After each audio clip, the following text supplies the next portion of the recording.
নমস্কার, আমি অর্চিতা কৃষ্ণনগর থেকে।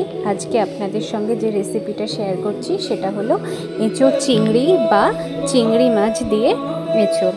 তো আমি ভোলেনাথের গান শুনতে শুনতেই আপনাদের সঙ্গে রেসিপিটা শেয়ার করছি। আর আমি আজকে যে এঁচোড়টা রান্না করেছি সেটা কিন্তু বাজার থেকে কেনা নয়, আমাদের বাড়িতে যেহেতু গাছ আছে সেই গাছেরই। এবার গাছে প্রায় 50-60টা মতো এঁচোড় হয়েছে, সেখান থেকেই একটা এঁচোড় কেটে নিয়ে আজকে নুন হলুদ দিয়ে এঁচোড়টাকে আমি সেদ্ধ করে প্রথমে রেখে দিয়েছিলাম আর আলু কেটে রেখেছিলাম। এবার কড়াইয়ের মধ্যে তেল গরম করে চিংড়ি মাছটাকে ভালো করে ভেজে তুলে নিয়ে সেই তেলের মধ্যে গরম মশলা, রসুন, তেজপাতা, শুকনো লঙ্কা ফোড়ন দিয়ে ফোড়নটা একটু নাড়াচাড়া করেই নিয়ে আমি পেঁয়াজ কুচি দিয়ে দিয়েছি। আর আমি দেখিয়ে দিচ্ছি আপনাকে, আমি বেশ কিছু মশলা রেডি করে রেখেছি। আদা রসুন কাঁচা লঙ্কা বাটা, এখানে টমেটো আর পেঁয়াজ বাটা। তো পেঁয়াজটা যখন মোটামুটি ভালোভাবে ভাজা হয়ে যাবে তখন 2 টেবিল স্পুন মতন আদা রসুন আর কাঁচা লঙ্কা বাটাটা দিয়ে দিতে হবে।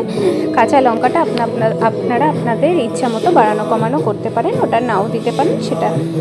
আর এবার দিয়ে দিলাম আদা রসুন বাটা। দেওয়ার পর টমেটো আর পেঁয়াজ যেটা বেটে রেখেছিলাম সেই বাটাটা দিয়ে দিলাম। এবার বাটাটা দেওয়ার পর ভালোভাবে যখন মশলা থেকে তেল ছেড়ে দেবে তখন আমি দিয়ে দিয়েছিলাম এর মধ্যে, এবং মশলার কাঁচা গন্ধটাও চলে গেছে। এবার আমি এর মধ্যে নুন হলুদ ধনের গুঁড়ো জিরের গুঁড়ো আর একটু গরম মশলার গুঁড়ো আমি এর মধ্যে অ্যাড করে দিয়েছিলাম। অ্যাড করে দিয়ে ভালোভাবে কষিয়ে নিয়েছিলাম। আর কষানোর পর আমার যে একটু মনে হচ্ছিল একটু তেল কম হচ্ছে, তাই আমি আরেকটু সর্ষের তেল এর মধ্যে অ্যাড করে দিয়েছিলাম। এবার ওই মশলাটা যখন ভালোভাবে কষানো হয়ে যাবে তখন তার মধ্যে আমি যে আলুগুলো কেটে রেখেছিলাম, আলুটা আমি সেদ্ধ করে নিই, সেই আলুটা আমি দিয়ে দেবো। আলুটা দিয়ে ভালো করে ভাজা করে, আর এঁচোড় যে সেদ্ধ করেছিলাম ওর মধ্যে নুন আর হলুদ দিয়ে সেদ্ধ করেছিলাম, সেই জলটাই তখন এর মধ্যে সেদ্ধের যে জলটা ছিল সেটা অল্প অল্প করে দিয়ে আলুটাকে সেদ্ধ হওয়ার জন্য রেখে দিয়েছিলাম।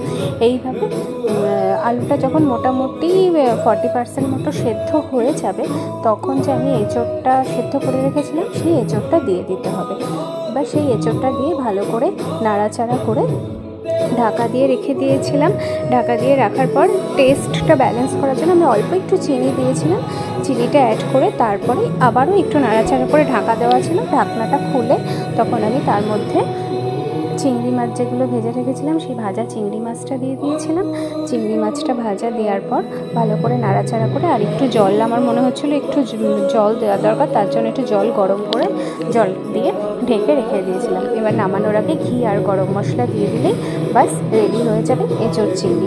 এইভাবে সকলে একবার করে দেখবেন আর আমাকে জানাবেন আমার রান্নার রেসিপিটা বা রান্নাটা আপনাদের কেমন লাগলো। সবাই ভীষণ ভালো থাকবেন।